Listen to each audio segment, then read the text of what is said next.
we are living in a digital era where one of the biggest threats comes from cyber criminals. And that is why all the major companies are looking for an efficient security system to protect their organization from the cyber attacks. And this in turn increases the demand of ethical hackers. So keeping this in mind, how important ethical hacking is, we have come up with a comprehensive tutorial on ethical hacking. So before we start with the class, do subscribe our channel so that you never miss out our upcoming videos. So let's have a glance at the agenda first. We'll start off by understanding the need of ethical hacking. After that, we'll learn ethical hacking comprehensively. Then we'll see the types of ethical hacking, and going ahead, we'll see what is web hacking. Following which, we'll understand how DNS works and understand the concept of burp proxy. Finally, we'll have a quiz to recap all the things we have learned in this session. So you can put down all your answers in the comment section so that you get to know whether you have answered correctly or not. Let's start with the class. So hacking is a very broad term. There's hacking and people say ethical hacking also. So what exactly is the difference? Hacking is nothing but just making some technology to behave in an unexpected way. So the creator of the technology thought if you give it X input, it will give you Y output. But if you give it some unexpected kind of input that the creator or the developer didn't even think about, or maybe he thought about it but forgot to implement in his logic. So what if you give the system something unexpected or something weird? So in those cases, sometimes the systems break, or sometimes they leak information, or sometimes they allow you to do other stuff also. So it is two kinds of things. Either you can take information out of the system, or you can try to make the system do some harmful things like deletion of data or manipulation of data, or making the system unavailable for everyone else. So hacking is very broad because how do you define hacking? So hacking in a good way means to figure out shortcuts, to make things easier, smoother. So let's say there was a problem and people could not figure out a solution, so they came out with a hack so that it becomes easy. But hacking could also be malicious. Like there was an application that was supposed to transfer amounts from one guy's account to another guy's account, but the bad guys came in, they hacked the system so that all the money goes into the bad guy's account, so it became malicious. So what is ethical hacking here then?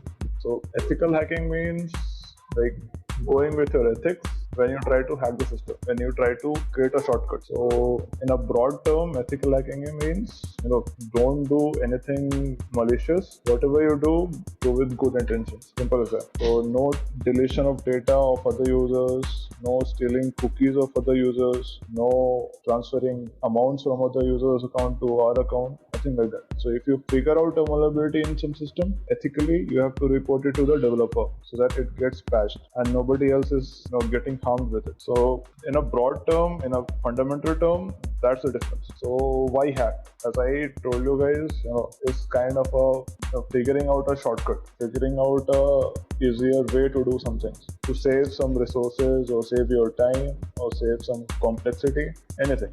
So why do the good people hack? To solve problems, to make life easier. Why do bad people hack? To make money or to just create problems. So why are we here learning ethical hacking?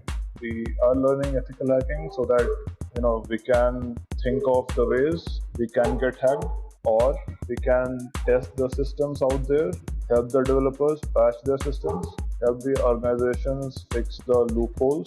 If there's a vulnerability in any money sharing apps that we use on our phones. So if we come out with a vulnerability, we should report to the developer so that our money and all our friends' money, everything is safe. So that's the whole motive, to make things more secure, to make things more resilient, not let the bad guys have any data of yours or make them harm you. So these are things. So in the at the end of the day, you guys will be able to figure out, okay, this is this technology, this is a web app, so I have to do these to make myself secure here. And if there's a login form, how do I test that login form vulnerabilities. So you'll be able to just look at the component and think of the right way and the hacky way to interact with that component. So that's the whole goal to learn ethical hacking. How exactly hacking works? As I already told you guys, a hack could be performed in any way. It's not only technology, it's not only the web apps or mobile apps or the network. It's everything that goes in. It could be physical also. Let's say you're going about your day-to-day work and you figure out a easy way to do your things. That's kind of a hack. So how exactly hacking works in technology? Let's say there's a web app. How does a bad guy hack it? You hear about all the data breaches that are happening every day. You hear about how the bad guys are mining cryptocurrency in your web browsers. So these are the things that come on your news feeds every day. So how do those bad guys do this? How are they able to? So it's simple. It's not like in the movies. So the bad guys don't just sit on the laptop and open a terminal and write some commands and press enter and then it's hacked. So it's a bit complicated than that. So guys, how many of you have ever, like, you guys must be knowing all the tech. So how many of you guys have ever coded a component or a web app or a mobile app or any kind of coding? So see, right now the whole tech atmosphere that is very it is having too much diversity.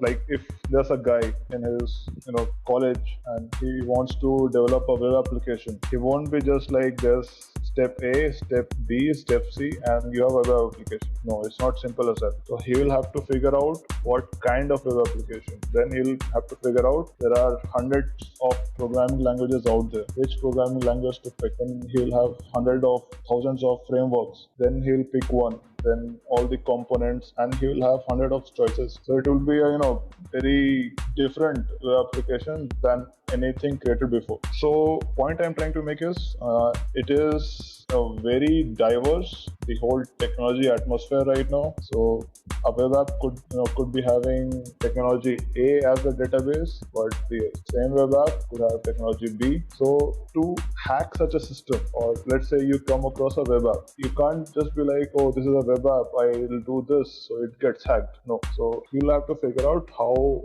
is it built. Unless you know how it is behaving at the background, once you submit some data, press enter, you have to have an idea in your mind, how is that going, that application going to treat your data. Is it going to sanitize it, or is it just directly going to save it to some file? Everything you have to figure out. How it could just be a guess. You can just guess, if you do this, that this is happening. Then you will try to figure out or write your steps. If I have to hack this application, I need to give this kind of malicious input here, so it gets hacked. So you have to come with your methodology based on the technology that the website is using. So how do you figure out the technology that the website is using? There are tools out there right now. There are 3-4 online tools, and once you once you come across enough websites or applications, you don't even need tools. You just look at it, look at some signatures, some peculiar characteristics, and you'll know, okay, this is that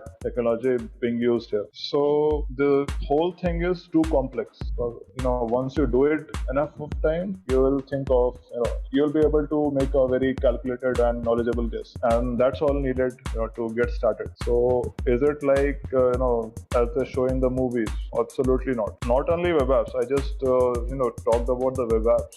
The attack surface, the whole attack possibility, it is like huge. Can't even think about it like in a single picture. So there's web apps, and there are databases working those web apps. There are tons of other technologies that enable those web apps: servers, proxies, load balancers. Plus, there's not only the internet facing things. There are the routers in the network area. There are everything, the components that connect each system to another. So it's all very complicated. So now there are these mobile apps. Now mobile apps also are quite different. They are available for multiple platforms like Android and iPhone or iOS or anything. So now those apps also, they also use very diverse kind of technologies. You can't just have this kind of web apps of this kind of hack. No. So point I'm trying to make is it's very complicated out there, but once you know what works, what worked in some previous website that you did used X technology, you'll be able to make that work here also. So what does a normal day of an ethical hacker look like? So I've been testing the applications, websites, networks, systems since I was in college. So I was very much interested into it, and I used to spend all my day and night just testing the internet applications out there, Facebook, Google, everything. So for quite some time I was not having many resources to learn from, but once you start picking stuff, it will get like exponentially easy for you. Get yourself going forward. You'll be able to know what you need to do here, so that I have this skill on this day. That will be easy to figure out gradually. Is it really essential? Because we are learning the ethical hacking, is it really essential to learn the coding or any programming language to us? It is not essential, I would say, because most of the hackers out there, I would be able to show you a list of them. Not many of them are able to code stuff. They can't build anything, but they know which tool out there will help them to as I told you, the hacker wanted a list of usernames, passwords. He was able to get it using a tool that was already out there. So there are tons and tons of tools available on GitHub, or they are being sold out there. So there's no necessity to learn to code. So if you want to be really good at it, I would say you should learn how to code, because it will help you automate all these little things, so that let's say you don't even want to brute force the login form with the username. You just want to hit enter on your system, and you want everything to be done. So what you will do is you will code first. Your code will get a list of usernames, your code will get a list of passwords, and it will brute force the website itself. You don't even need to see the website. So it will make things really, really easy for you once you learn how to code. And that is just one advantage of it. Second is you will be able to tell the technology behind a website much more easily. So as I told you, once you need to use tools to figure out the technology, you will not even need those tools once you can know how to code in that technology, because you will see it out there, right? It will make much more sense. But that being said, I'll say it's not at all necessary. I know like 90% of the hacking community people, they are not coders. Many of them are just starting out in their careers, but they are really great at hacking. Okay. So I was telling about the motivation. So as I told you, I just did it for pure interest of knowing the technology and breaking it. So what do I do in my everyday life? I do the same things just for a company, and it gets really interesting once you'll be able to figure out all the hacking articles out there. You'll be able to figure out how the hackers pulled it off. And let's say HDFC Bank, their database gets breached, and the news article had those data that how it got breached. So what if you figured out ICICI Bank also uses a similar kind of stuff? Then you could try out those stuff on ICICI Bank, and if you find out something, you can just go and report it to ICICI Bank. So it gets like really interesting. And most of these big organizations, they actually pay you once you report a serious vulnerability to them. It's called Bugbounty. It's really famous right now. Every big company out there pays huge money once you report them a security bug or vulnerability out there. So it is really interesting and much more rewarding right now. The bigger picture, right? So if we can start with something, but what is the bigger picture? So as I told you, bigger picture is knowing the tech and all the environments, and being able to map a technology that you see with a list of vulnerabilities, and being able to test those vulnerabilities on that system. See if this is vulnerable to this or that, what you can achieve. So that's the bigger picture. That's what we should keep as our motivation here. It will help you to proceed with much more pace. It will get kind of boring when we reach place where we have to figure out the tech behind the system. But with the help of tools and everything right now that are available, it will be really easy very soon. So what is pen testing or penetration testing?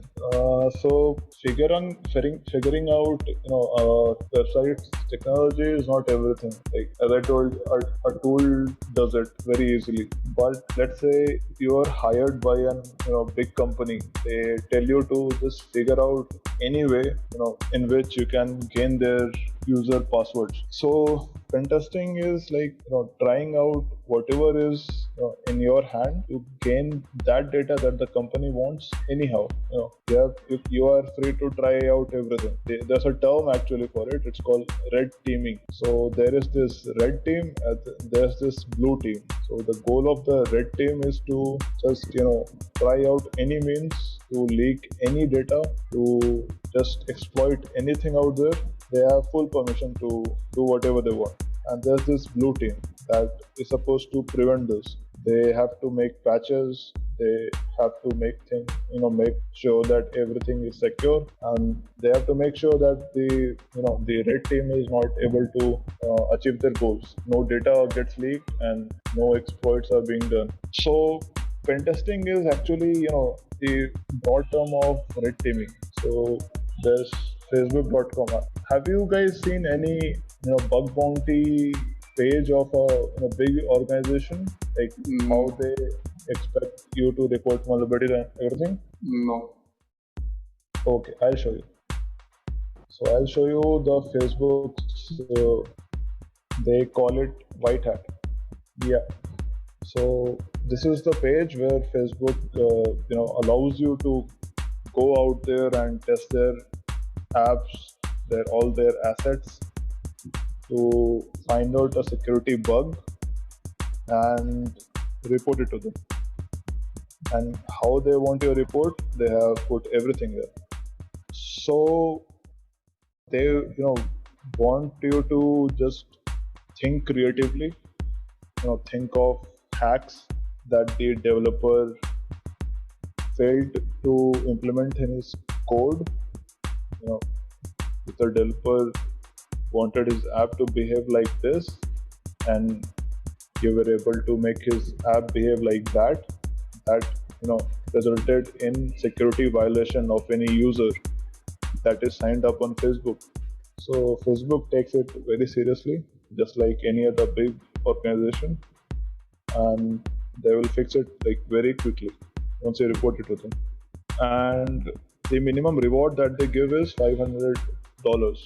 So with Indian currency, it's a huge amount, and if that is the minimum amount. So if you're able to breach their database, let's say, you'll get about 5 times of this or 10 times of this, and people are actually getting paid with this, and it's really, really interesting. So just like Facebook, there's Google, there's Amazon, there's GitHub. All these big organizations want you to report bugs to them. So is this pen testing? It is, because this is also a very sub part of pen testing. So red teaming is a sub part, bug bounty is sub part. Now pen testing is also getting in the network of that organization and trying to figure out what all devices are connected in that network, trying to figure out what all ports are open in that network, and figure out what all applications are running on those ports, and then testing those applications to breach any data or execute some commands, anything malicious, anything that you're not allowed to do. So a pen tester will just go to that organization. So I'll tell you, there are 2 approaches. I'll just write it here. So there's this white hat or black hat, and there's this white box and or black box. So what do I mean by white hat or black hat and white box or black box?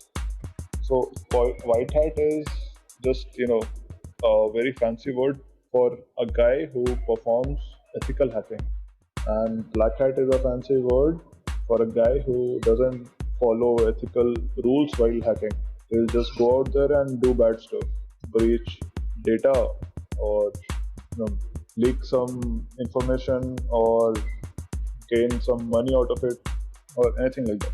So now what is white box? So white box is something where you can you are in a box and you can see anything.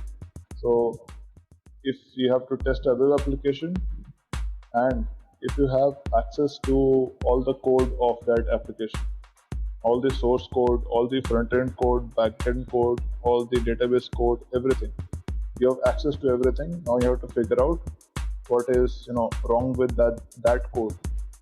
How, by studying that code, can you figure out how it can be broken by a hacker, or how it can give data out to hackers if the hacker supplies some payload or some malicious string to it. That is white box. You know the whole logic behind the application. Now you just have to figure out which part of the logic is broken or could be used maliciously. So now what is black box? Black box is where you have no access. Only access you have is to the application. Let's say you have to test facebook.com. This is a black box approach because Facebook is not giving you the access to its code or the access to its network. It is just giving you the access of the user end system. That is the facebook.com domain, the application. So that is black box. Now you just have to guess. If you enter something in a box and submit, you are just guessing how it is working on the backend. You don't actually know how the code is treating it. So that is the black box approach.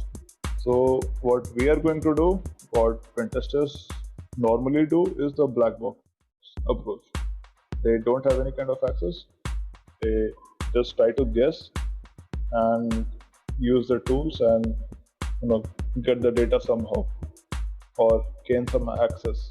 So as you guys asked, what are the steps and where to start?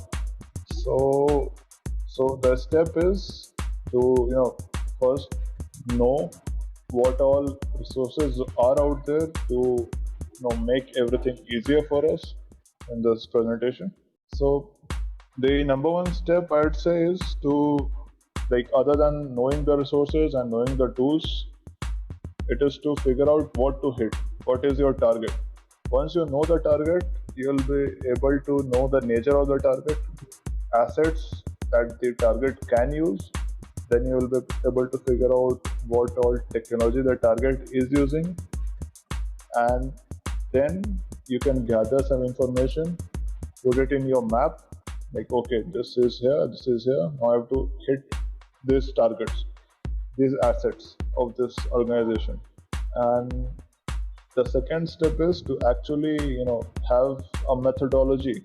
Let's say you figure out the asset is MySQL or some database technology that, let's say your target is facebook.com. You were able to figure out facebook.com is using a MySQL server, that is a database technology, and it is running on this IP, this internet address. You have this information. Now you need to have a methodology. Okay, if I find a MySQL instance running somewhere, then I'll be using these steps. Step 1, step 2, step 3. If these 3 doesn't work, I'll use these other steps. So that is your methodology. You'll be able to create a methodology after some exercises or after reading some blog posts that the users who have actually done it have made. So that is a methodology part. Now, if it works, then the third step is to create a report sort of thing, so that you can document the whole thing. If let's say you were able to get inside the MySQL server, then you need to create a report so that you can share this report with the development team or the manager or anyone who is relevant to that asset. So that is the step. The first is discovery. Discover your target. Second is to map the target, to gather all the information of the target, whatever is available. Third is to have a methodology, like, okay, these are the targets, these are the methodologies I can use for these targets. Fourth is the exploitation, actual, the actual thing that can, give you access or that can give you data. Once you exploit, you have to document it. You have to report it somewhere. So you need to create a report. So these are the major 5 steps to perform the test. Now there's a 6th step also, but that is not generally counted in the normal workflow. Sorry. So that 6th step is called post exploitation. That means once you are able to exploit, so let's say an organization gave you a red teaming opportunity, you went there and exploited something, and the organization doesn't want the report right now. It wants the report after 1 month when the developers are ready to accept the report. So in that case, what if they fix their or the MySQL server gets down? How will you able to show them that this was? So the data can also get changed. So you'll be having a report, but you will not be able to tell them the exact state of that server right now because it's down or they patched it. Somebody accidentally patched it or something. So in that case, you need to have a backdoor kind of stuff in that server. So let's say the database is going down, but your backdoor actually backed it up somewhere else. It sent all the data to your server, so that even if the main server goes down, the data is there. You can show it to someone, or you can gain some knowledge out of that data and try that knowledge somewhere else on the target. So that is post exploitation. What do you want to do after you exploit the system, after you gain access and you're having the control over the system? So there are multiple techniques that help you to post exploit the already exploited system. So these are the 6 main steps that our normal penetration tester will have on his checklist when he's going to start a pentesting exercise. So this is the main pentesting workflow. But there are low-hanging fruits also. What are low-hanging fruits? That means something that can be done very easily without any practice or without any recon or mapping or data gathering or exploitation. So what is it? So one of it is social engineering.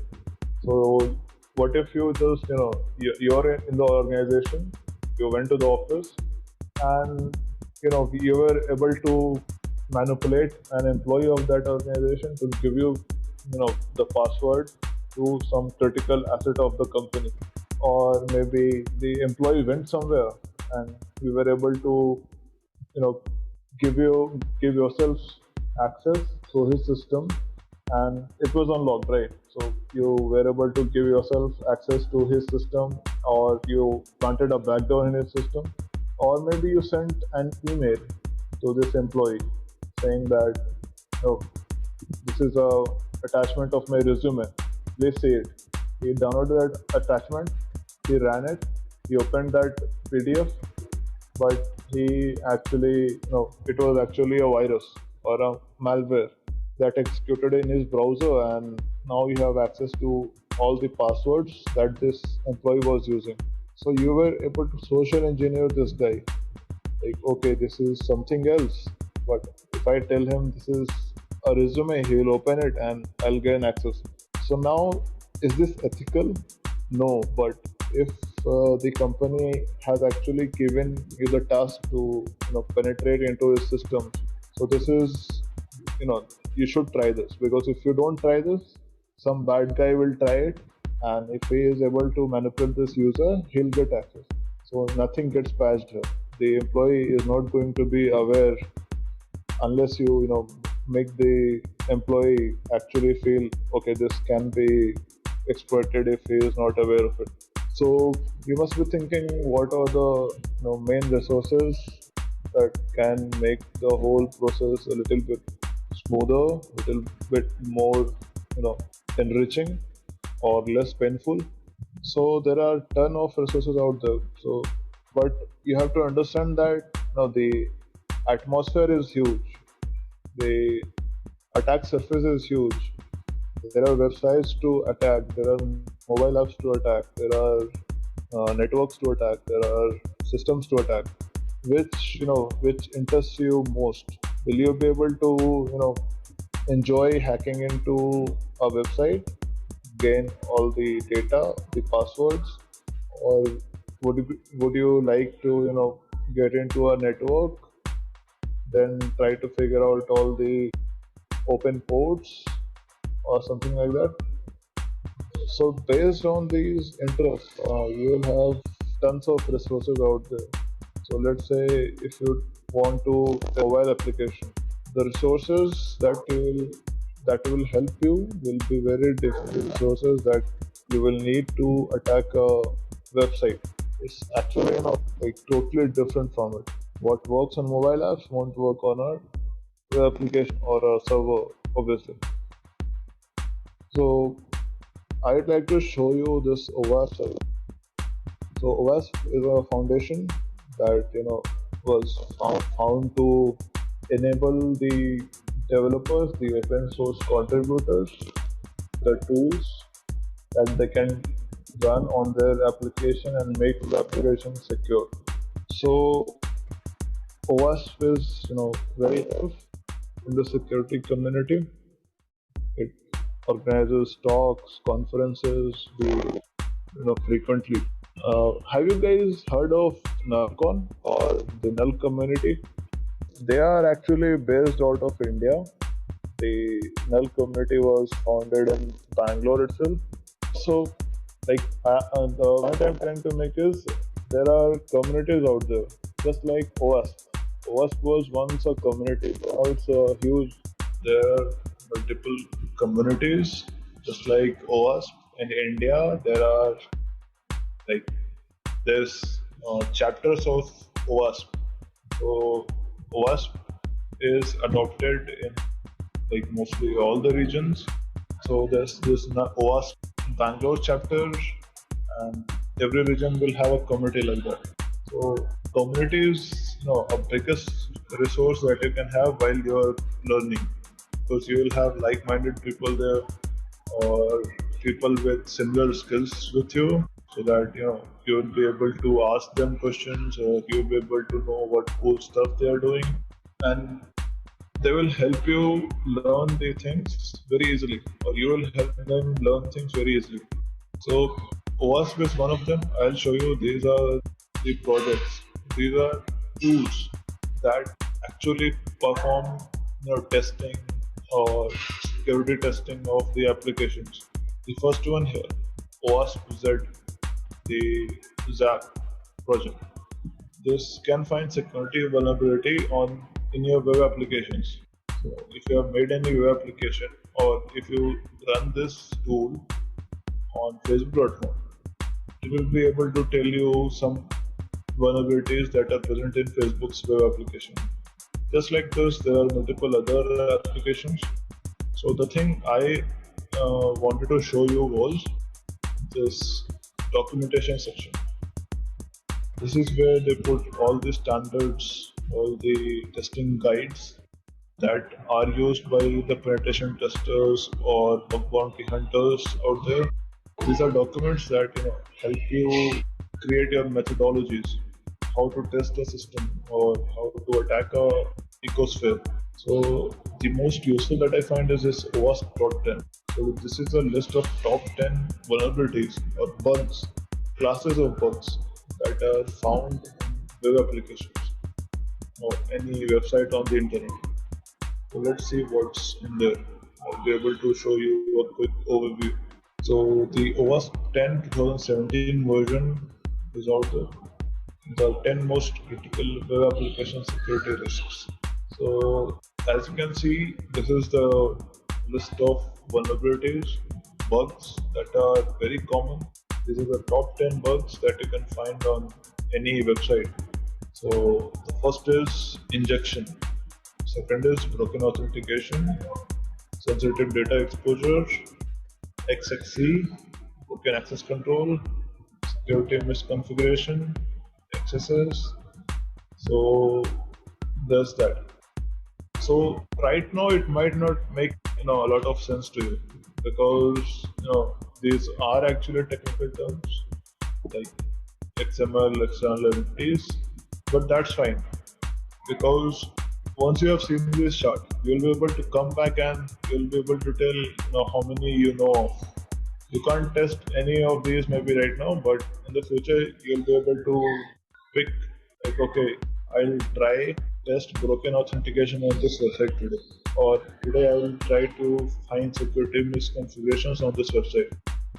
So once you say this, class of vulnerability, your methodology to test will change. So you will not use the same steps to find a security misconfiguration as you will have, it will be quite different from finding a broken authentication bug.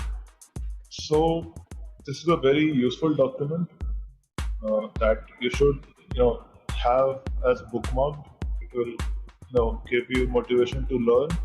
Because let's say you want to learn injection today, you just copy and search for injection vulnerabilities. So this is one. So other than that, you can read the whole document. This will give you the whole, how it all works. So there will be threat agents. I'll try to explain this. So there are attack vectors and there are threat agents. So the threat agents use these attack vectors. What are attack vectors? Attack vectors are these. So security misconfiguration is one attack vector. So let's say this threat agent want to use the security misconfiguration attack vector, and he, somehow finds a weakness that is actually vulnerable to this attack vector. He was able to find a misconfiguration in the website.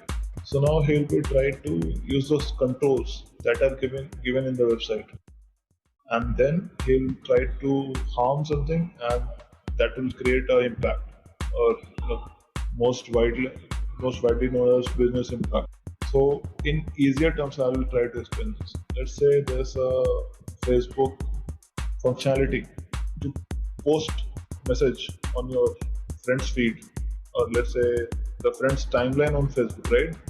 You want to publish a message on his timeline. So that is a functionality. Now, what could go wrong in that? Like, if you think about it, what attack vector would you use here? Let's say you try to use, let's say, broken authentication, right?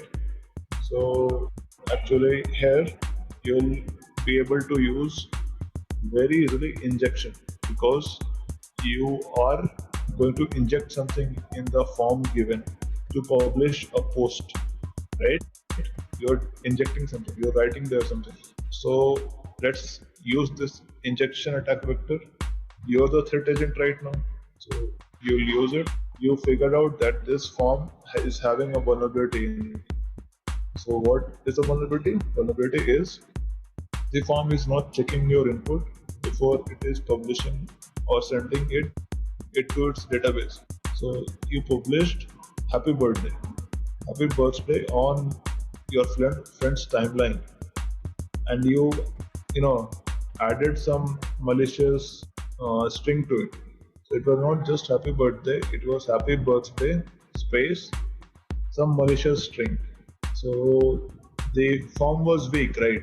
It didn't know if you were trying to inject something. So it gave you the control to inject it. It sent the data that you gave to the system to the database. When it went to the database, so there was happy birthday that it had to store, but there was a payload that made the database to execute some commands. It understood that you had this message plus you had a command for it. So it executed those commands, and let's say the command was to delete everything stored in the database. So it deleted everything. So now nothing is going to load on the website, right? Because all the data is gone. So it's just a simple form, just a simple timeline posting form. You were able to create a huge business impact that enabled you to delete data of millions and thousands of users. So what I was going to do today was give you a basic or methodology overview of all these things. So we can actually start it. I have talked about little about these stuff till now, but I would like to show each of these things in a little more detail. It will just be the basics, but showing you the bigger picture before we start, I think would be very helpful to understand those things when we go further with this training. So let's start. So I think we have a basic overview with us. How the methodology will be. So what is the current security scenario? As I told you, as I showed you guys, how the Bugbounty things work, how people are getting paid by reporting bugs. So I'll show you two more platforms out there that are actually very security oriented, or I'd say web application security oriented. So it's called HackerOne. So what happens here is there are organizations, big organizations or smaller organizations that want their organizations or their applications to be tested by the hackers, by the real hackers out there. They don't want to hire a pentester. They just want this application to be tested by the real, actual hackers out there. So this company, this HackerOne portal, it allows the companies to post their web applications here, and it allows the hackers to see those applications, test those, and report the bugs that they found in this portal here. So I'll show you the activity, how the hackers, like what the reports look like, or what all bugs they find, and what is actually that they are able to do with those bugs. So I'd say it's very technical here, but once these things are out there, you will be able to think of it. So these are the bugs reported to big organizations. As you can see, there's PayPal here, there's GitLab here, there's Shopify, there's Uber, the taxi company, there's Zomato, there's Grammarly, and Starbucks, and all the big organizations there. I'll show you a list of all the organizations that operate here. So the first bug, right? This is a report. So the attacker says, the attacker is called Black B. He's a hacker who's having some reputation, as you can see. So the hacker reported a bug that allows you to delete photos and albums from a gallery. So now how harmful is this? Let's say you have a Facebook gallery, but if an attacker is able to delete all the photos that you have ever uploaded to that gallery, that is like very harmful, right? So he got awarded $1,500 by the company for reporting this bug. So this was disclosed. I can see the disclosed date here. So let's see the report. So the company has not made everything public. As you can see, the data is hidden, but there is a summary. But the summary is actually not that useful. But one thing that as learners, as beginners, that should be very interesting to us is this. What was the weakness? The weakness was insecure direct object reference, or IDOR. What is this? You will I'm sure you guys don't know right now, but I'll say it's really very, very simple once you know what actually this is. So let's say you're able to see my URL, right? Yeah, we can.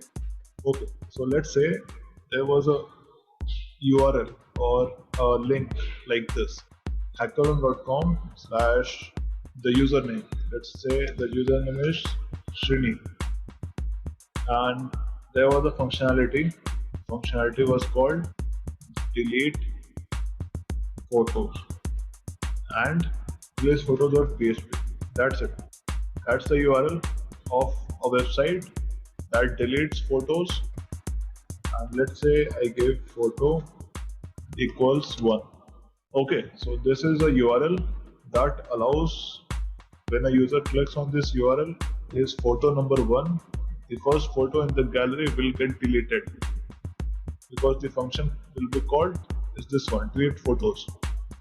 And which user is this being called for? The user is Srini. So there's an attacker who came across this link. This kind of link is very common, I'll tell you. I'll say the untested websites are full of this kind of link. So an attacker will be able to tell very easily this is vulnerable to this IDOR, insecure direct object reference. What is that? I'll tell you. So let's say the attacker for his system, he clicked on this. Let's say Raja.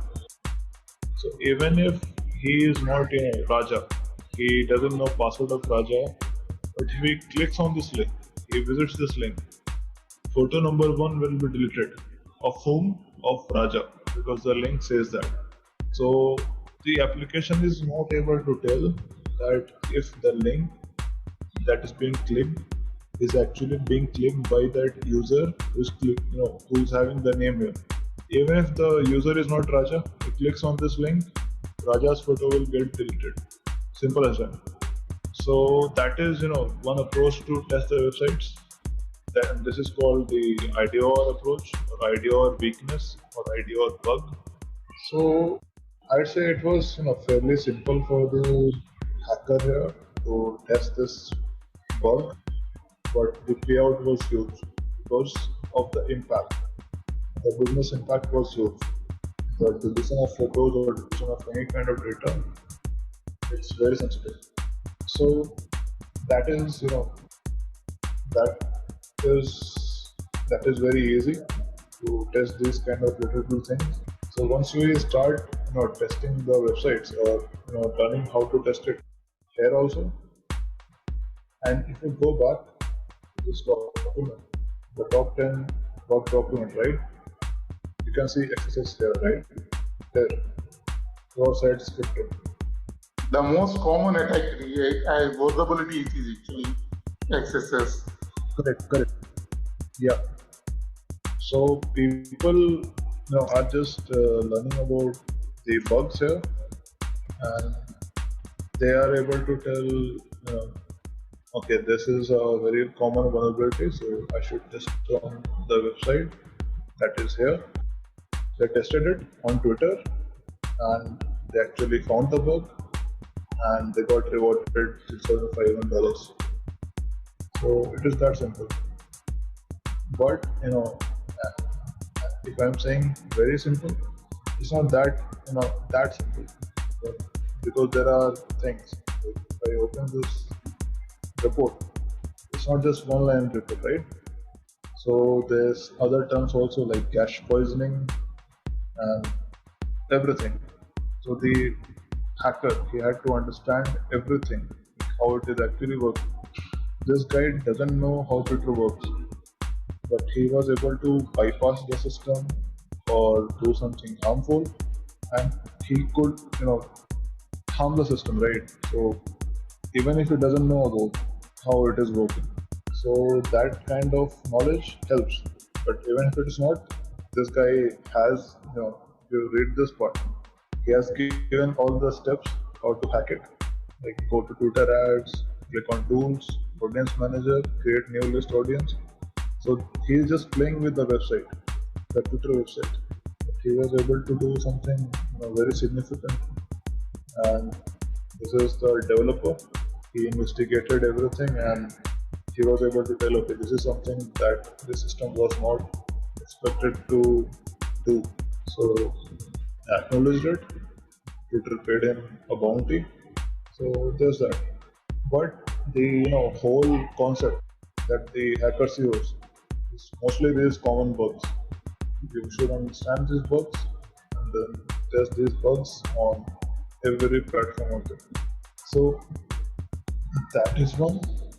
So if we go back to our overview, so Bugbounty is the most hot topic right now in the current security scenario. Other than that, our organizations, they are doing it by partnering with other security companies that specialize in security, that have pentesters and security engineers working for them. So that is very common. So what such a security company does is they will follow both the approaches. They will do a black box testing and a white box testing also. So as I explained before, a white box testing. Now, by white box testing, the company gives access to the pen testers of all their code, all their assets, and tell them to just go and make this behave unexpectedly. So that is not very common, but black box testing. This bug bounty is also under black box testing. So that is very common right now. So that is most of it when it comes to the current cybersecurity scenario. As you can guess, it's not very solid. Big companies are still getting breached. There's data breaches happen every other day, huge data breaches on huge companies, even government. So yeah, it has to be made solid by making people aware. Like if a user is aware that he does not have to open a mail that looks like something else but is actually of an attacker. It looks like it came from some authentic website asking for their password, but it was not that website. He fell into the trap and he gave his password to that attacker. So people are not aware right now.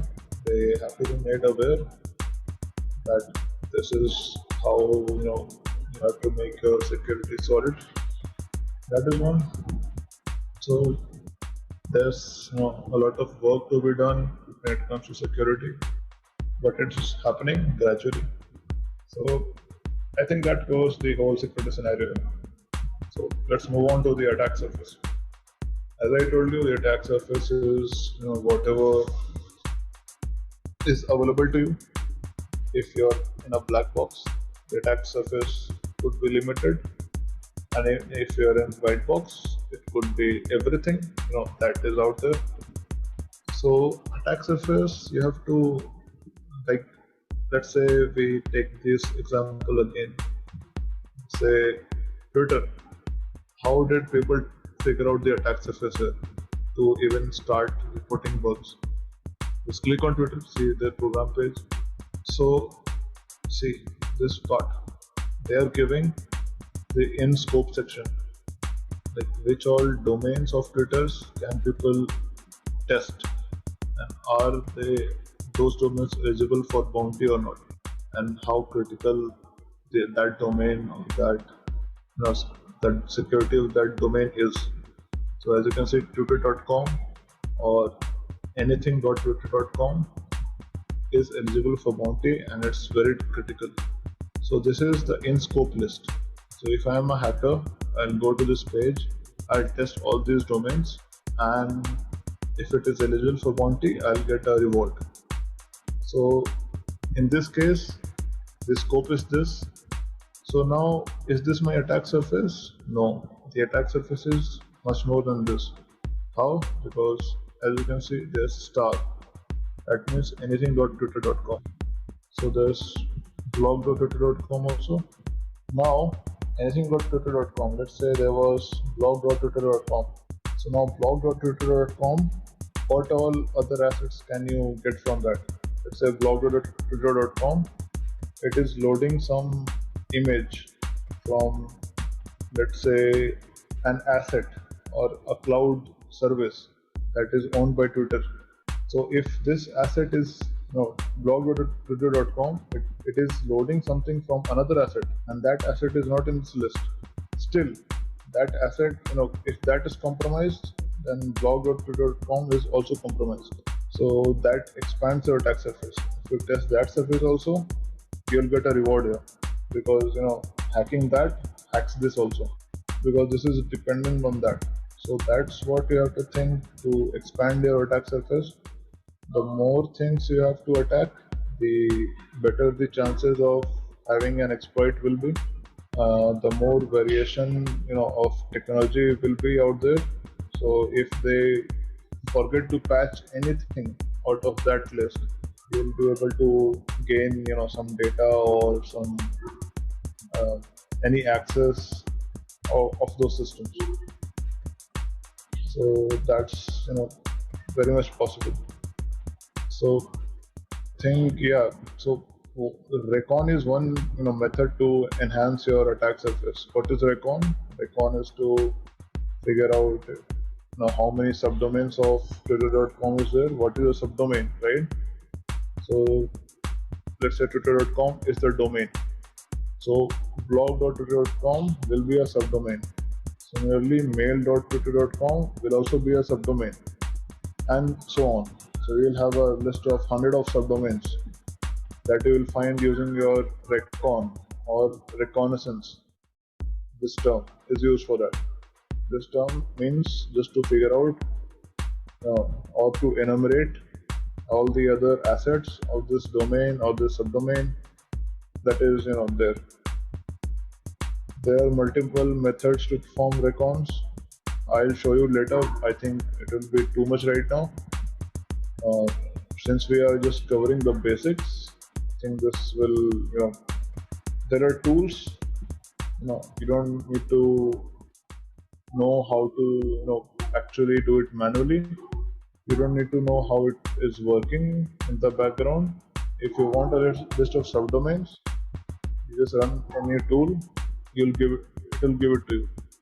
If you want a list of IPs of that organization, there are tools. Pick any of one of them, run it with the domain, just twitter.com.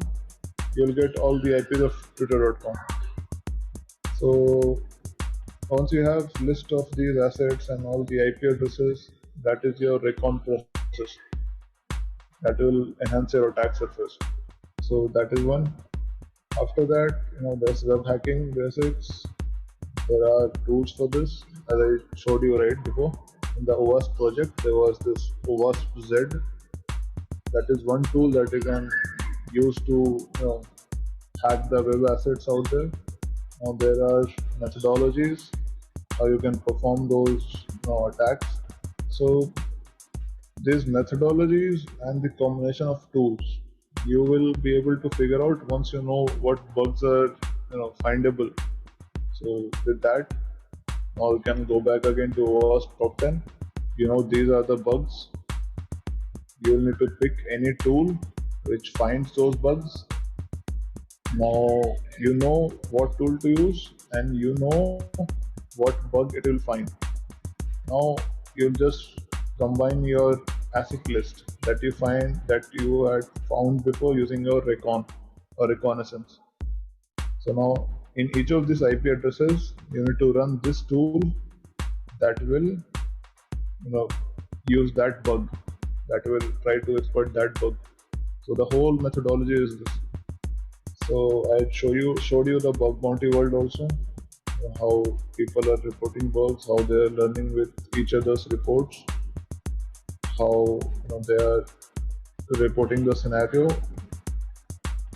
So that will help in a long time with that.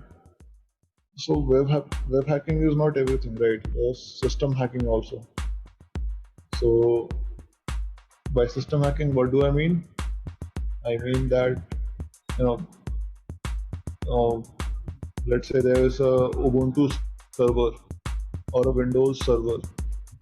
So it's just a system, right? So it will have a version of the operating system. It will have list of applications running on that system. It will have a list of users that are signed up on that system. So let's say you hacked a website and you figure out there's a system or a server that is running Windows, and you were able to access that system with some user's account. Let's say the user was not an admin or an administrator, but you were able to log into his account. Even he is not the administrator, and some system hacking also. You can try to gain administrator access. So you were just a normal user. You hacked in, you got a normal user's account. Now if you're good with system hacking, you can elevate your privilege to an administrator so that you can now do anything on that server. You can delete that server, you can anything is possible once you have the administrator access. So now admins are not only on Windows machines. There are other machines also, like Ubuntu or Mac or anything. So now let's move on. There's Android app security also, as I discussed. There are tons of mobile platforms there. One of those is the iOS. There's this Android, and there are methodologies to test those also. So I'll show you one more sheet. Just like OWASP Top 10, people or the OWASP community, they have created a OWASP sheet for mobiles also, as you can see here. Click on this. So now this testing guide will show you how to test the mobile vulnerabilities for mobile apps. So these look very different than the bugs that we see that we saw in the previous top 10 sheet. There's no accesses, there's no configuration things. So it's quite different. But if you are able to understand how things are working in this also, then it's quite it will be, you'll have a methodology, you will have a list of assets. In this case, you will not have a list of domains or subdomains, but you will have a list of applications or a list of services that are enabling that application to get the data or anything, or a proxy over it. It will make sense eventually, whatever I'm saying right now. I'll show you. So I'm just trying to show here that there's a testing guide for everything. This is one of them. This is for mobiles. Showed you one before, that is for web. Now there's this network also, right? If you are a network admin, then you need to make sure that your network is secure. So in this case, you need to test if any network bugs are there. What could be a network bug? Let's say you have set up a network, and let's say one node is there on the network, right? A node is just a server. So you had a rule to implement a firewall on each node so that no unauthenticated access or any access from outside is allowed. So what if one node is vulnerable to some firewall bypass? Some guy figured out which firewall is it running on that particular node, and he was able to tell the firewall is outdated. This firewall's version is having bugs, and there's a new version, but this firewall is not updated. So he will be able to bypass that firewall. So once he's bypassed the firewall, he's into your network is not secure anymore. So it's a big problem. So there are lists and there are techniques to test the networks also. There are specific tools for it. So we will, when we come through these sections, we will talk about all those tools, all those methodologies that you can test. what your asset sheet will look like, what your methodology will look like for each kind of asset. It will be fairly simple to associate your methodologies to these specific kinds of assets or machines. So eventually it will start making a lot of sense. So let's move on to cloud security. So now cloud is like very hot right now. What is a cloud? Cloud is nothing, just a system. So instead of hosting a system yourself or hosting a system by any web hosting company, you hosted it with a cloud company, which is Amazon AWS or Google Cloud Engine, or there's DigitalOcean also right now. So these are cloud companies. So what does I mean? What do I mean by cloud? Cloud is nothing. Just you don't have to worry about anything. If you want to store your thing into a database, you just ask the cloud provider for a database. You will not ask for a server and then you will install a database on it and put data in it and maintain the server. Nothing. You will just need to ask him for a database. He'll give you an interface to talk to the database. That's it. So with new technology comes new problems, new security risks. So cloud testing is like a huge thing right now. So what are the bugs that can happen when it comes to cloud?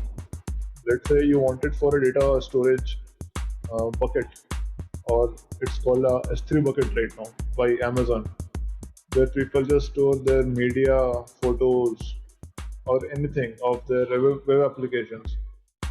Let's say Facebook uses a storage bucket to store the photos of all the users or all the profile pictures of all the users in that bucket. Now one developer, he forgot to so if anyone visits that bucket, he will see a list of all the profile pictures in that. So the developer forgot to put restrictions on the access of that cloud bucket. He had to put it that only website can load the contents, but he actually forgot to put that restriction. Now any attacker out there, any user, he can just go to that bucket URL. How will I find the bucket URL? From the website. If you go to facebook.com and if you intercept the network traffic that is happening, you will be able to know that this site is loading stuff from this bucket, this storage unit. Then if you open that URL, you will be able to see the profile pictures of all the users. So anyone who blocks you on Facebook, you should not be able to see his picture. But if you go to that bucket directly, that storage directly, you'll be able to see his picture right there. So all the security mechanisms, you can bypass that using it. So it's quite interesting.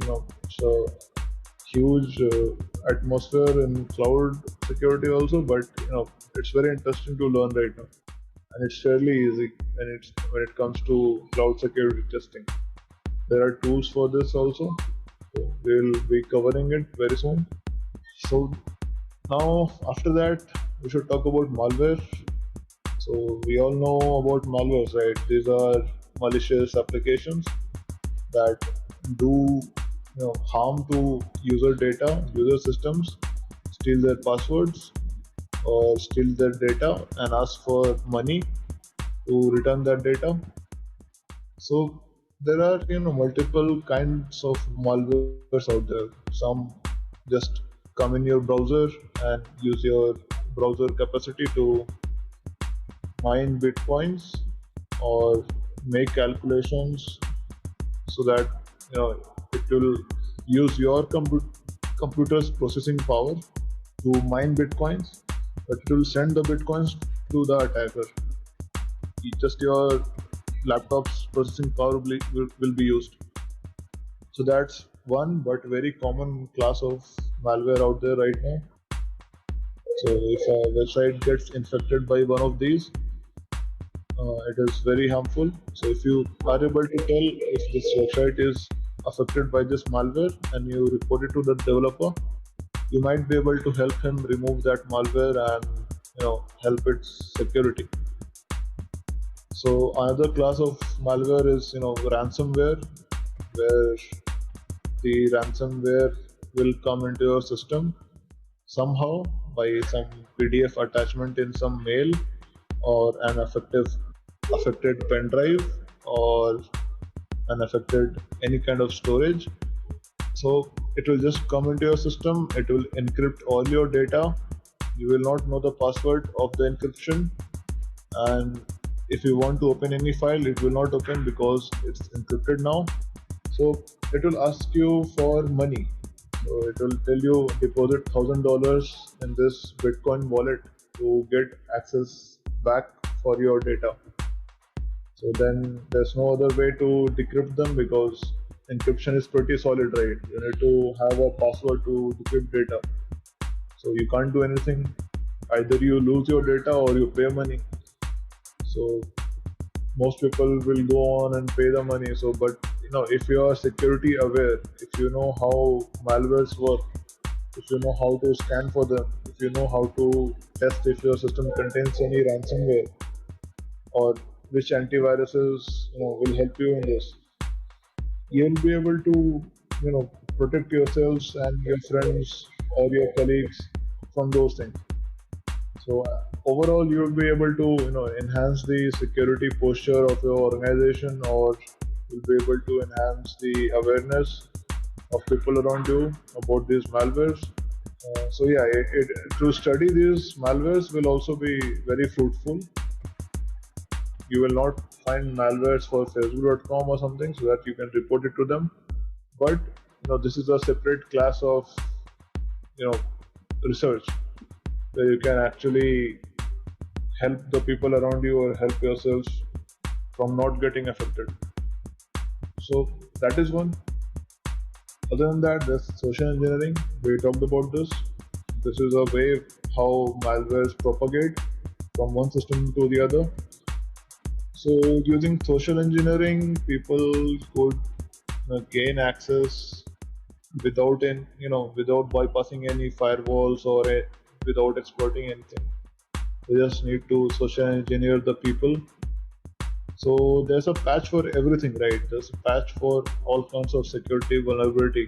If a server is affected by any code execution vulnerability, there's a way to protect yourself from that. You just need to patch the server. You just need to download the latest version of the system or the operating system. But there's no patch for human stupidity, right? So some people will just fall for any phishing email, or if they see a fake website, they will still not know it's fake. They will just submit their password there. So this will always happen. People, the bad hackers, they are coming up with new and creative ways to hack the systems and to fool the users who are not very security aware. So using social engineering, you will be able to actually test if the security posture around you is solid or not. If you're in an organization, you will be able to send phishing emails to your organizations, all the employees or to your friends, and see if you can get any data out of it, or you can make them interact with the files that you send, or make them interact with the information that you're asking.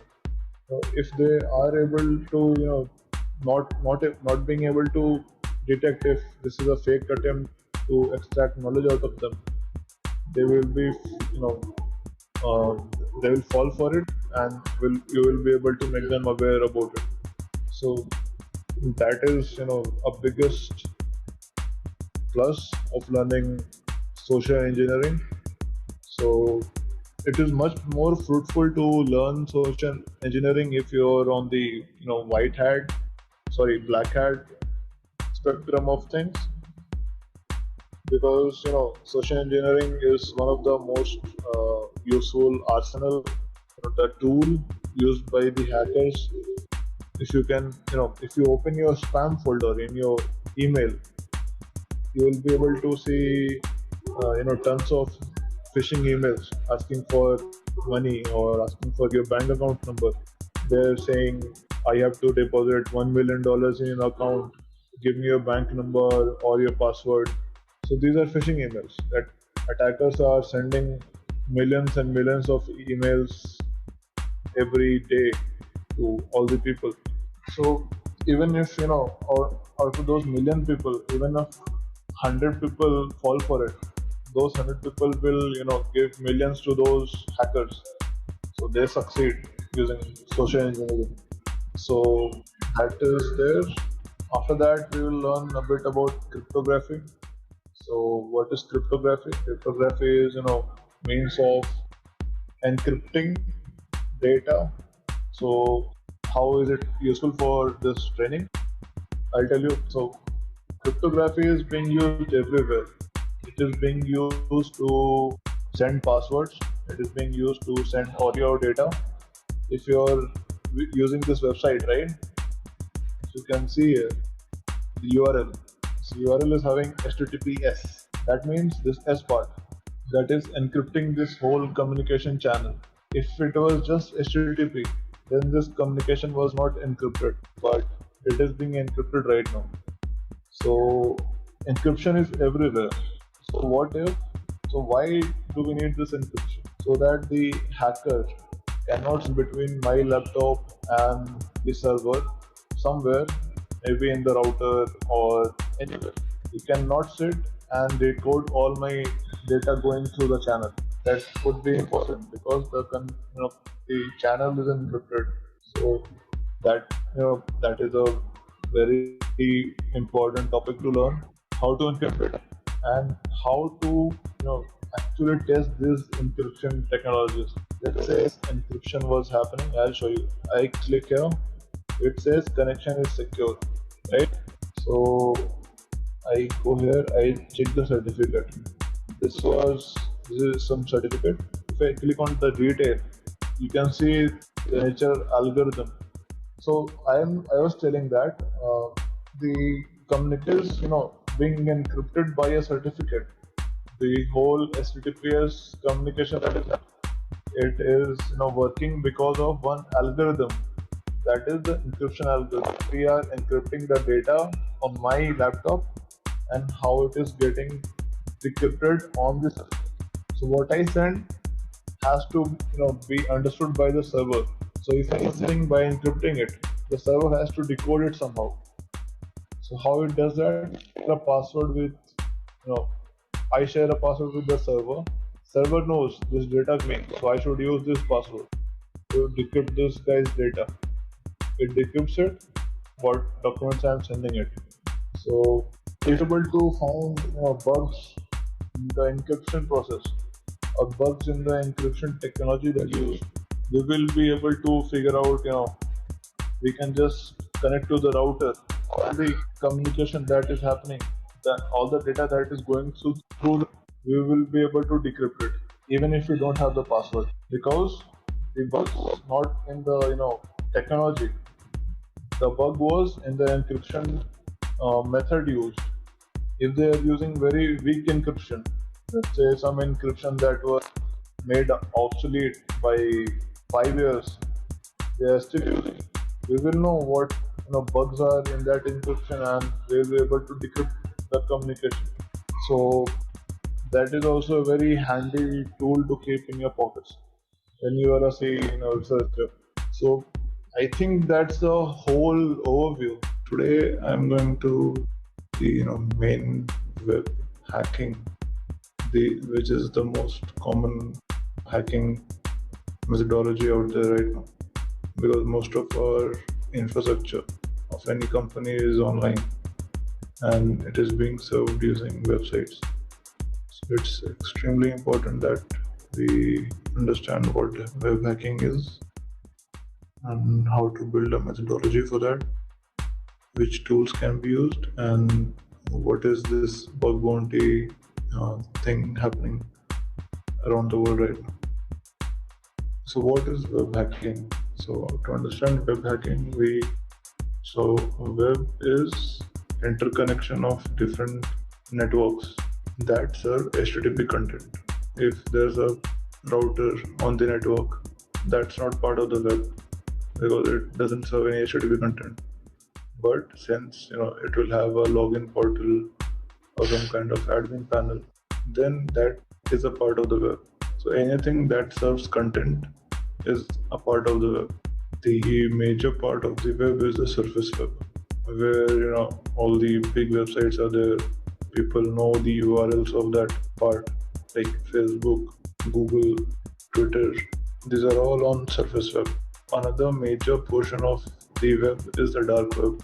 These are the hidden websites or hidden networks that people don't know about. Those are made to run a secretive community or a platform that people should not know about. That's just for privacy of that website and that website owner. So that is dark web. Now the next is the deep web. So these are somewhere in the middle. So if you know the URL of some website, you can access it. But if you don't know the URL, you cannot. In deep web, those websites are present whose URLs are unknown. Majority of the internet users don't know about the URLs of the deep web websites. So a major portion of these big internet companies like Facebook, Google, they have a deep web component also. They will have their internal platforms or internal websites or internal bug tracking platforms where they will do tasks or they will run a CRM to manage their customers, but the end users will not know about those platforms. So it's part of the deep web. These internal networks or websites are not indexed by any search engine, so people can't just simply search for a Facebook internal domain and Google will show them. It's not possible. With web hacking, we need to hack those websites, or let's start from the base. We need to understand how the websites work. Technologies used by different websites are also very different. So these are the major technologies that any website uses. These technologies, the website won't work. It won't be functional. So these components serve a different role when it comes to running a website. And it's extremely important for the hacker to know about these in detail so that he can target which part of the website should be more vulnerable and could be attacked easily. First is DNS or the domain name system. Second is HTTP. Third is the database, frameworks, the functionality of the website, and the logic behind it. What is DNS? DNS is a domain name system. What does it do? When you open your web browser and you type http facebook.com, how does your web browser know where this website is and what content do you need from this website? Where to ask for content? It goes to a DNS server. Now, how it figures out the DNS server, we'll discuss about it later. The DNS server will tell, go to this IP. So now your web browser knows this IP or this machine holds the content of the website hosted and in the URL facebook.com. So now it knows a machine, now it knows a computer. Before it only knew a URL, and URL is not a computer or not a machine. So now it knows a IP where it can bring the data and show it to you on the web browser. This is what DNS servers do. They will translate the URLs into IP addresses. How does our browser know which DNS server to use when asking for facebook.com? Because there are multiple DNS servers in the world, and the DNS server that manages google.com is different from the DNS server which manages facebook.com. The browsers, what they do is they will start from the top level domain or the TLD, which is .com. So it will go to the DNS server that manages .com domains. It will ask, tell me where is Facebook's DNS server, because it is registered on .com. So you must know. So .com DNS server will tell, okay, I know because I know Facebook is registered with .com. So then it will tell you, okay, query this DNS server. .com DNS server will give another DNS server to ask. Now we have the DNS server of Facebook.com. So our browser goes there and asks for the IP address of Facebook.com. And simply it gives 66.66.66.66. So now we have the IP address. If it was blog.facebook.com, then again it will not directly tell you it's this IP address. It will tell you, okay, I know where blog.facebook.com is because blog is registered on facebook.com. So it will give the DNS server that handles blog.facebook.com. Then it might give something different like 6, 7. So that's how it works. So it's really simple. Let's get into the hacker mindset. If you're a hacker, how would you play with the DNS servers to do something malicious or get some data out of it that you're not permitted to? So it's also simple. So let's say not only you are asking facebook.com the address of facebook.com, right? There are millions of users of Facebook that open the website, open the web browser and ask for blog.facebook.com every day. All of them send the same request to the same DNS servers and it returns some value. So what if you hack the DNS server as such, it returns a different value. Let's say it returns 166 and this IP should be owned by an attacker. So all the users that open this in their web browser, they will get this IP, which is not the actual facebook.com, this is the attacker's machine. So all of them will go there and submit their password or something and the hacker will hack all the customers. This is what an attacker could think. Now how he will actually do it? It's called poisoning of the DNS server. So what is it? You manipulate or you make the DNS server respond to a query in a very different way. So let's say as I told you, right, the DNS servers talk to each other. Like this .com DNS server talked to facebook.com DNS server and told it to give you the IP address. What if you can compromise the .com DNS server? Somehow Facebook is also loading the addresses from there, right? If they are sharing the records, what are records? I'll just show you. So let's say, so there's IP address record. So this is a list of subdomains and maps it to an IP. So there will be multiple records like this, like blog.facebook.com, there will be www.facebook.com, there will be play.facebook.com, all the records will be here. This IP address record, first of all, is called a record in DNS language. Okay. The A record of blog.facebook.com will be an IP. There's a thing called DNS propagation, where the DNS servers copy the records from one DNS server to other. So let's say facebook.com will not only have one DNS server, it will have many because it has to serve content to millions of users. So to keep these records same on all the DNS servers, they will need to copy these records between each other. That process is called zone transfer. Zone transfer process will copy all the records from one DNS server to other. So let's say one DNS server is compromised. The other DNS server doesn't know that. It will try to zone transfer all the records and it will copy all the compromised IPs. Let's say the DNS server that is compromised, this was the A record it was having. The attacker just changed the IP address to attacker's IP.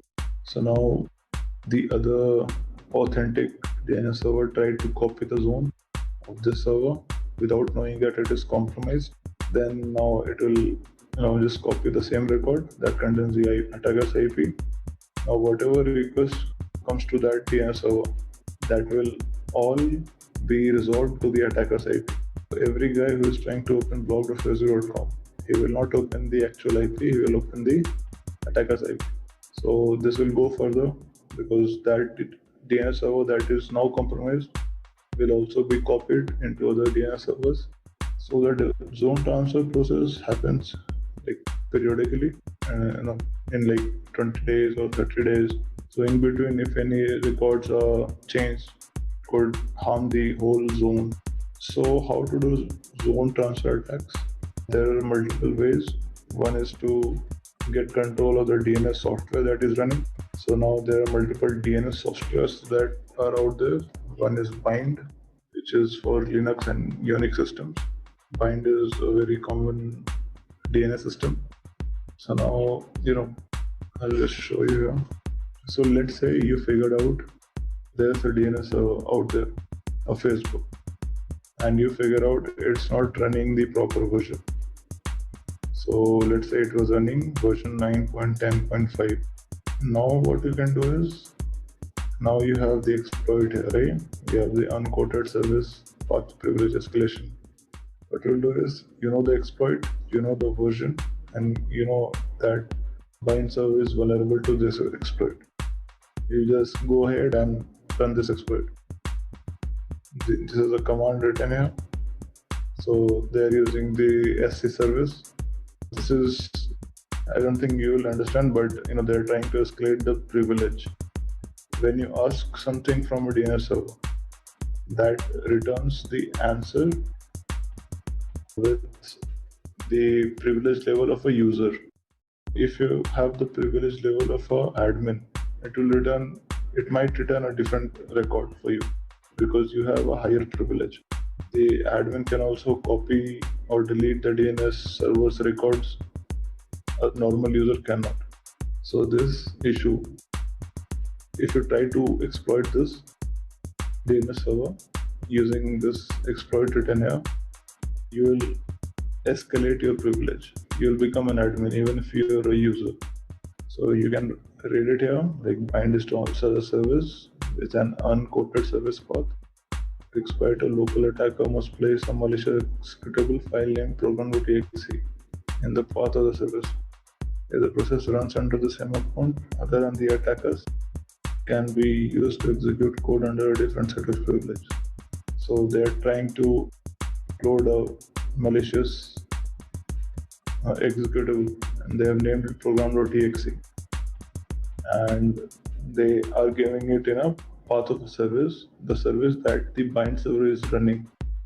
The bind server, when running that service, will not know if this program.exe is vulnerable or not. So it will just go ahead and execute it. So now the commands stored in this executable file, they will run with the highermost privilege because bind server is executing it. Contains all the exploits for bind. You can just search for it, or you can just Google. There are multiple exploits written by multiple people out there. It's like basic. There's nothing creative in this. You're just trying to figure out the version of the software and trying to find an exploit for it and then running those exploits. So let's move on to HTTP. HTTP is a protocol that helps the websites serve content.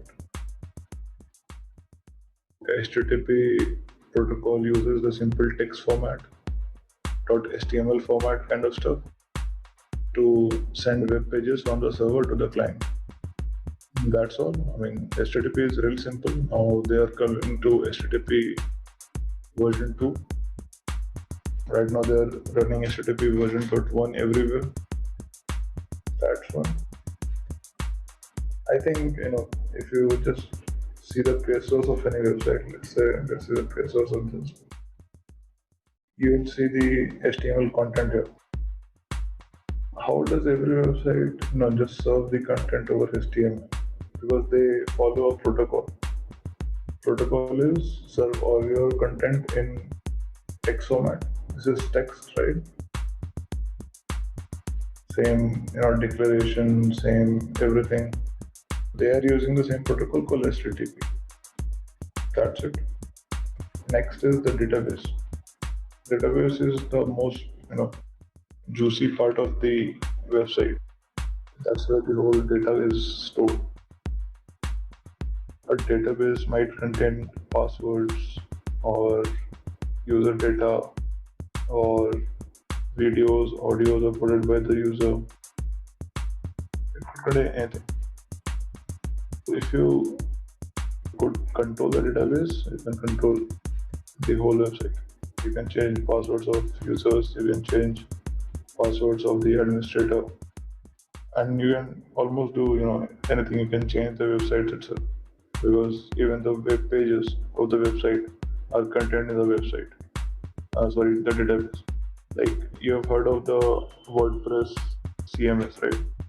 WordPress will store all the web pages, all the content of the website in a database. Nothing is outside the database in WordPress. So if you control the database, control everything. Normally the database will be running on a different machine than the website. There will be a web server and there will be a database server. Now the web server will talk to the database server internally. You will not get the IP address of the database anywhere. But in some cases, the database server will run on the same machine as the web server. In those cases, the machine will open an extra port like 3306 if it is running MySQL. MySQL is a database software. So in that case, it becomes easy, because now you have two things to attack. Before, you just had one, the web server. But now the web server and the database server are on the same system. You can attack both. That's something we should look out for. So next are frameworks. So what is a framework? Framework is a set of tools that make development of a website very easy. Django or Laravel or Rails, these are frameworks. All the frameworks will use a different kind of method to create a website. All the websites built on the same framework will have the same set of files. Like, all the websites that are made in Django will contain the configuration in config.py. That is one. And there are many other frameworks out there. They all use different conventions. They all store data differently. So once we know the frameworks, we know what is stored where, what are the paths, and how the framework will deal with the data that I send to it. If I send some text content to that website, which is built in Django, it will respond to me, in a different way if it was built on Ruby on Rails or something. That's one thing to know. Then we come to functionality of the website. Like, what is this website used for? Is it a payment website? Is it a social media website? Is it just a gaming website? So depending on the website's functionality, you could think, okay, what technology they are using, or what is the logic behind these functions, or if I submit some payment data on this form, they will encrypt it in the background or something. These are different things that can come to your mind depending on the functionality. Next is the logic. So logic is very tightly coupled with the functionality, because if it's a payment gateway website, the logic behind it would be to take the payment information from the user, send it in an encrypted connection, and store it in an encrypted database. That should be very remote from the website. So if the website gets hacked, that data is safe. You can attack logic of the websites. Let's say, the logic is to send money from one user's account to the other user's account. That was the logic. You can attack the logic by, let's say the user 2 or the user 1. You can attack the user's account or his privileges. Let's say the user to whom we are sending the money is an admin now. So now, let's say the logic was not to send money to the admin account, but now you made the user to an admin. So that breaks the application logic, because the application logic was expecting something else, you did something else, and now the logic will fail. So when the logic breaks, it would be very different than the expected behavior. So whenever the application is not behaving expectedly, that's a hack. Now what you achieve from the hack, that's a different story. And the most vulnerable part of application is the business logic. The things that the developer didn't think about when building those functionalities.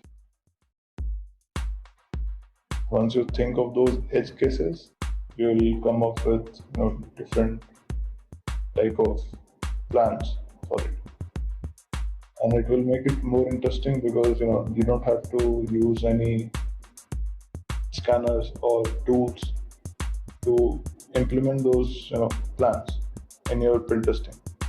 You can just go ahead and make a normal account and then try to play with the logic. Like the application needs this, what if I give it something else?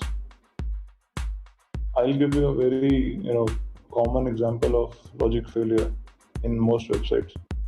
In most websites, there will be a page called Contact Us, and it will be like facebook.com/contact.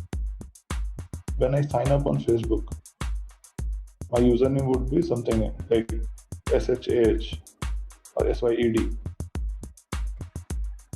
When I click on my profile, it will go to facebook.com/SYED. So what if I give my username as contact? Then will it take me to my profile or will it take me to the contact page? Facebook.com/contact was a contact page. Facebook.com/contact should be my page also because that's my username. The developer didn't think about this. So now you broke the logic of the application. So now if someone sends me a friend request, they cannot visit my profile. They will always go to the contact page. The developer didn't think about this, and now they have a weird kind of user whose profile no one can see. That's one logic failure, and there are many. As we are only talking about the web hacking today, let's revisit the worst top 10, because that is what is the standard out there for hacking the websites. Just open it here. So this is the worst top 10 application security risks. By application, it means web applications. Some of these might apply to mobile applications also, but it's very rare because the technology used by mobile apps is quite different than the web apps. So let's skip the worst top 10 for now. We'll come back to it. So now let's revisit the methodology. So what was the methodology part? It was how to start and how to enumerate your target, how to enumerate the domains, how to find subdomains for it, and how to figure out what machines those subdomains are running on, or the IP addresses. I should open that also. This is what our methodology looked like on a basic level. First we find out what our target domains are, then we find out the subdomains, then we figure out the IP addresses, then we figure out what all ports those IP addresses open, and then what services are running on those ports. Because these services are what you talk to, right? If there's a website, then you're talking to a HTTP service. A database, you're talking to a MySQL or a Oracle service, and more stuff like that. Burp or Burp suite, it's a very useful tool that is coded in Java, and it's very useful to the penetration testers. This is like the most essential tool out there that you can use to hack websites or find bugs in them. What is Burp? Burp is a proxy. Nothing more than a proxy on a basic level. So what is a proxy? Proxy is a software that sits between two things communicating to each other, right?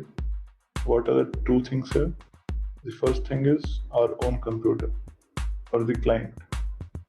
The second thing is the web server. So the proxy will sit in between both, and when you send a request to the web server, it will go through a proxy. You can see what you are sending or what your browser is sending to the web server. Now when the request goes to the web server via the proxy, it will come back as a response. So the web response will come to the proxy first, right? And then you can see the response before it comes to your browser in the proxy itself.